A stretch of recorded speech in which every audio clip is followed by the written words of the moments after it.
Hey, everybody. Welcome to the Too Much on Her Plate podcast with me, Dr. Melissa McCreary.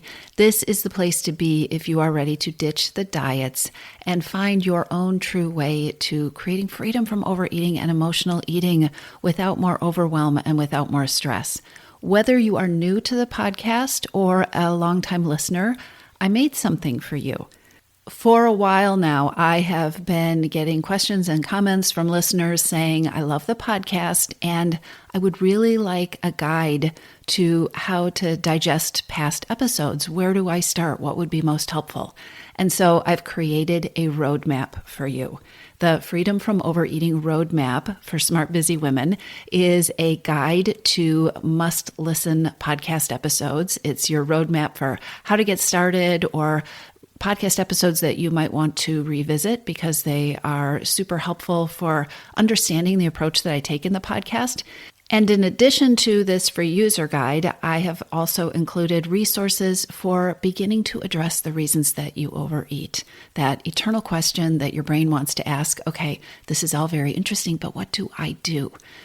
If you haven't downloaded it yet, go to toomuchonherplate.com/map, M-A-P, and grab your own copy of the Freedom from Overeating Roadmap and podcast guide.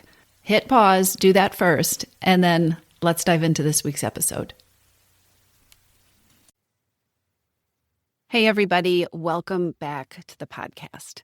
You know, I think that one of the most frustrating things about trying to change your eating or stop overeating or break habits of emotional eating is that so much of the advice literally helps you to aim your GPS, like aim your focus in an unhelpful direction, or definitely not the direction that would be optimal if what you really want to do is create peace with food and freedom from overeating.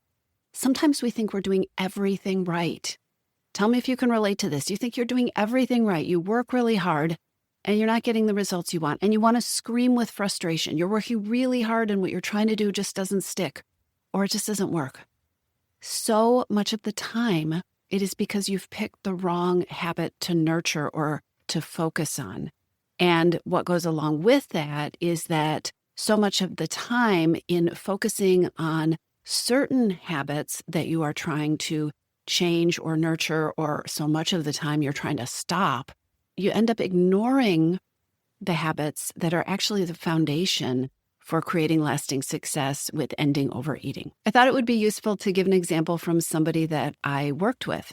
In this episode, I'm going to call her Lisa, although that's not her real name because we want to protect her privacy.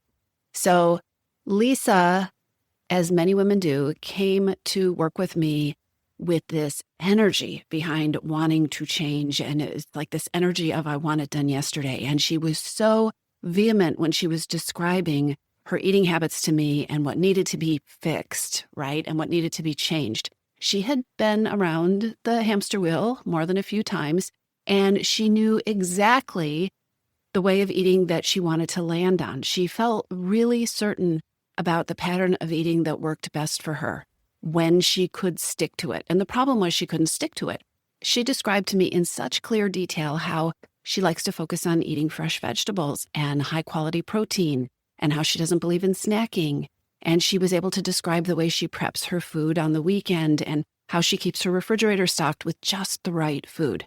She told me how much she really likes to eat this way, what a great fit it is for her, and the results that she sees with this approach. She believes very strongly in it. She told me she was so happy with the systems and the habits that she'd developed that work for her. She had it all in place, except she keeps losing her grasp on these amazing systems and habits. As amazing as they are, as much as she loves them, they don't stick. She gets started, she can stick with it for a while, and then things fall apart. And as confident and as sure as she sounds, she is feeling like she's going in circles. One of her goals is weight loss. She's working on losing the same 25 pounds that seem to be this struggle that she can get somewhere with, and then they come back, and she can make some progress with, and then things fall apart.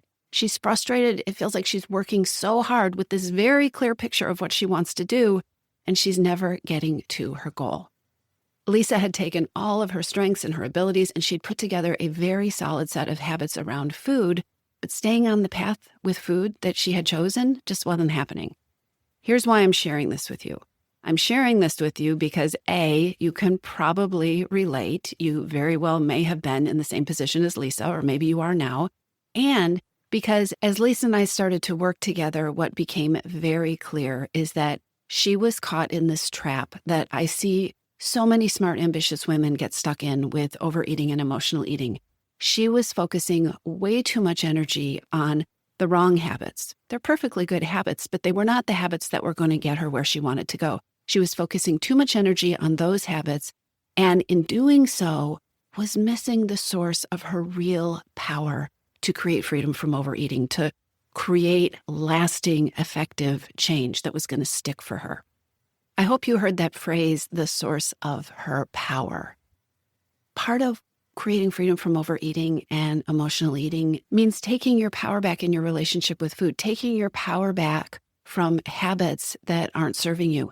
There is a huge difference between creating habits that you have to stick to and habits that actually create ease and freedom in your life, and also in your eating and the way you think about eating and in how you choose what you eat and in the results that you get from your eating.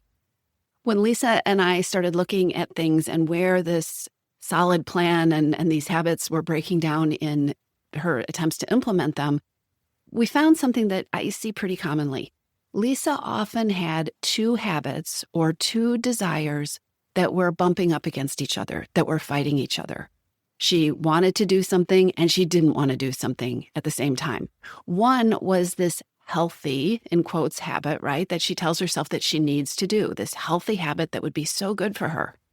The other thing, though, that kept bumping up against the old thing would be a comfortable habit or a comfortable belief or a thought that was undermining the action that she was trying to take. So she wants to do something, she doesn't want to do something. She wants to not eat dessert after dinner, and she wants to eat dessert after dinner because of all the things that she feels and believes and gets from eating the chocolate after dinner, right? So when you have these two conflicting things, it means that whenever she pushed herself to do the healthy thing, she was also fighting an urge not to do it.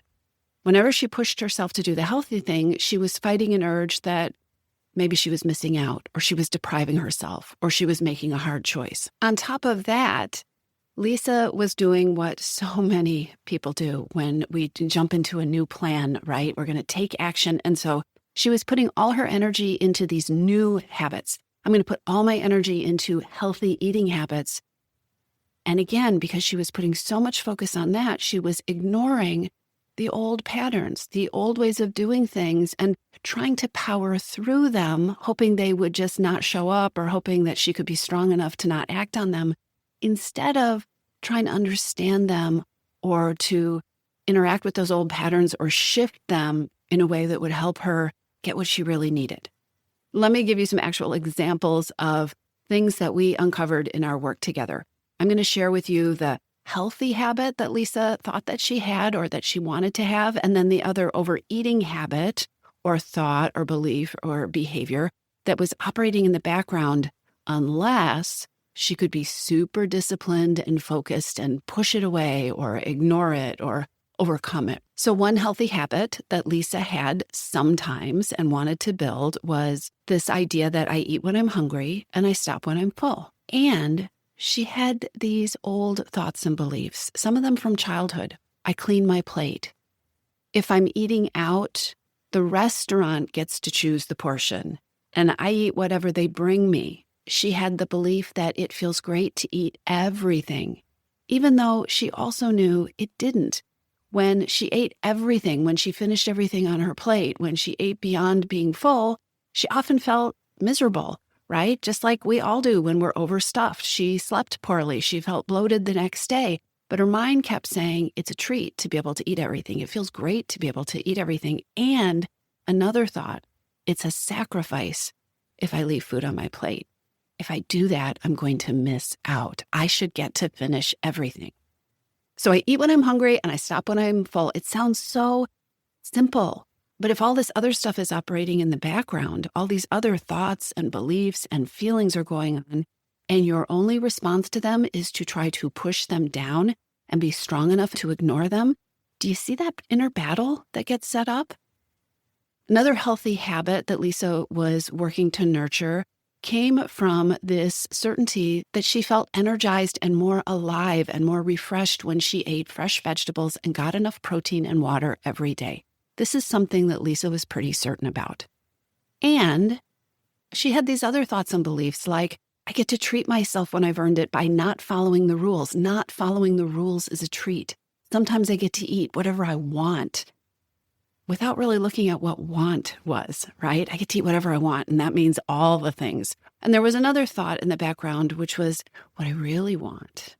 When I really get what I want, it's to not eat the food that is good for me. I want to interject here and say that this episode is not about whether all these thoughts and beliefs and old habits that were swimming around inside of Lisa were true or untrue. And I'm certainly not putting a value judgment on them. What I'm talking about in this episode is that there's a lot going on in there. And if you only focus on the one very objective, very concrete habit of I'm going to eat fresh vegetables, I'm going to get protein and water every day, and you ignore all that other stuff, you are ignoring the stuff that is creating the static that is making things harder.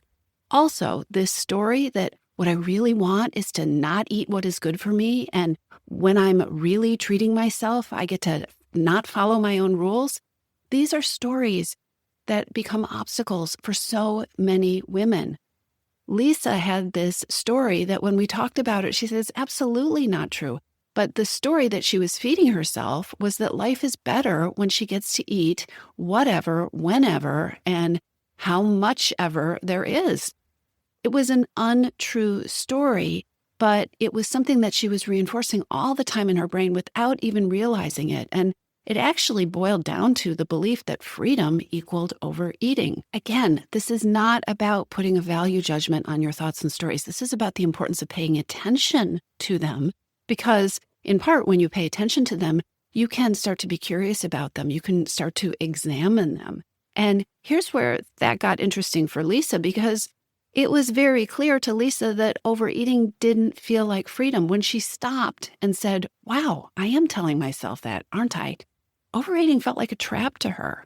Overeating was so frustrating to her. Overeating wasn't leaving her feeling good physically. But when she didn't give herself the time and space to examine all the pieces that were going on, and she was just focusing on, I'm going to eat fresh vegetables, I'm going to have more protein, she wasn't addressing all the inner turmoil that was setting her up to make things much more difficult. While we're looking at all the contents that were floating around inside Lisa's brain, I want to point out that there was another old overeating story there as well. And that was the idea that eating healthy isn't enjoyable, that the real treat starts when you go off track, when you go rogue from the eating healthy. Eating healthy is a should, eating unhealthy is a reward.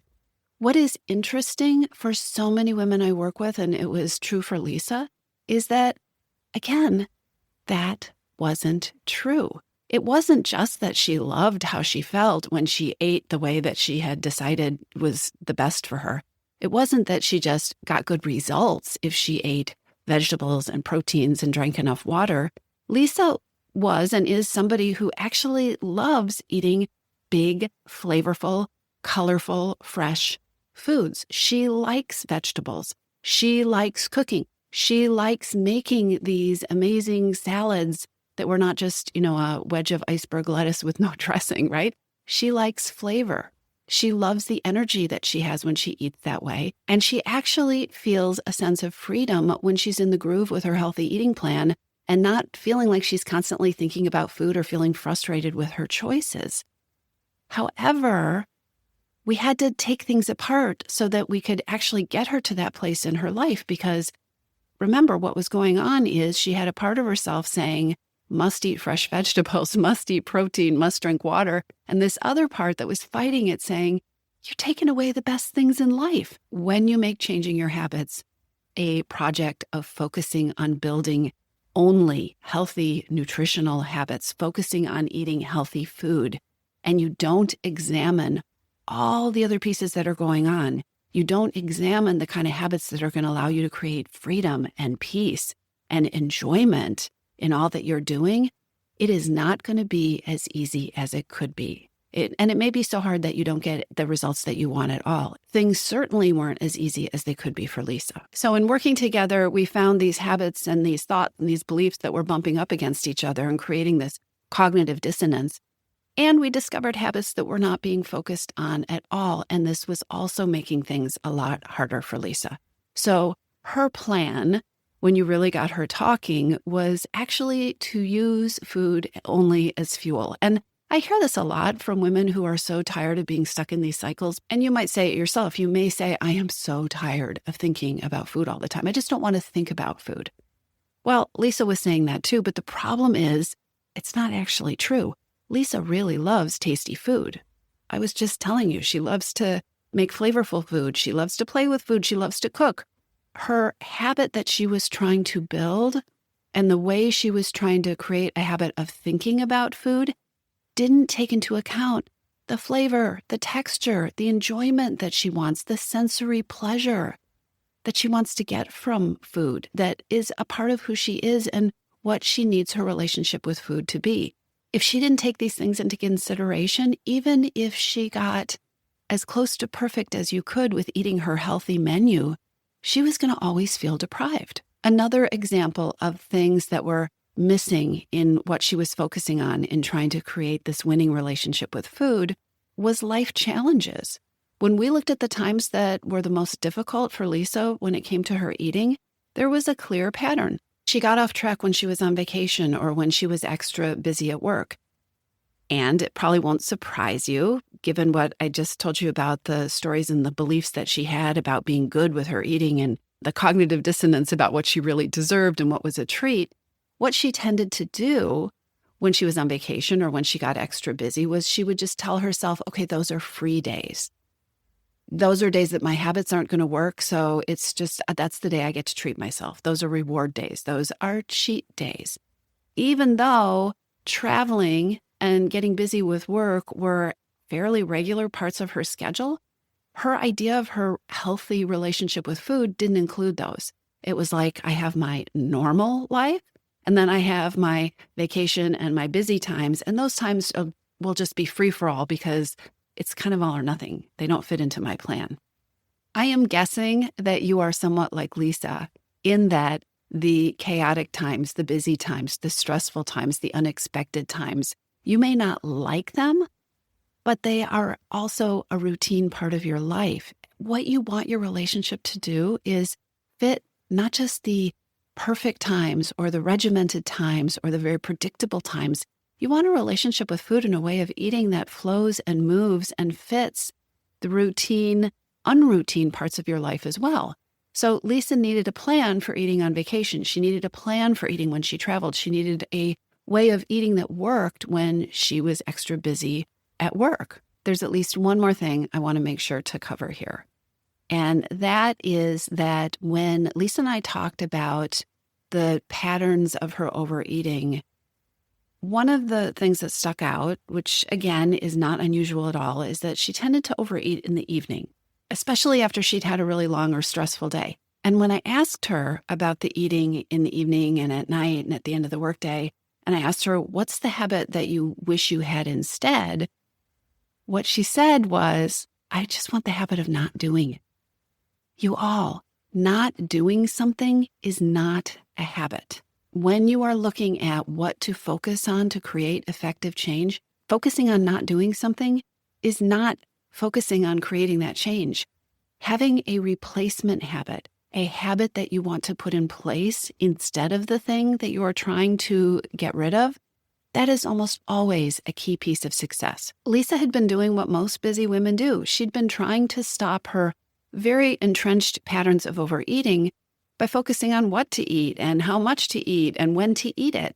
At the time we had that conversation, she didn't have habits that helped her deal with the triggers for what was really comfort eating and stress eating and mindless eating. She was simply trying to manage the food, and while she managed the food, not stress eat, not comfort eat, not eat mindlessly. In the meantime, back to all that conflicting stuff, right? She's saying, food is my comfort, food is my reward, food is my stress release. I need this. This is the best time of my day. All that stuff was churning around in the background. When you're feeling triggered to overeat by something that isn't hunger, focusing on portion size or focusing on the quality of your food is just going to feel like you're not giving yourself enough.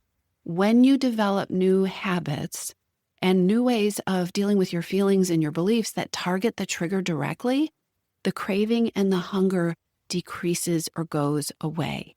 You cure it versus controlling it. Lisa is a high achiever. Lisa is smart. Lisa is incredibly capable. And Lisa is really good at putting together an elaborate, high-quality plan.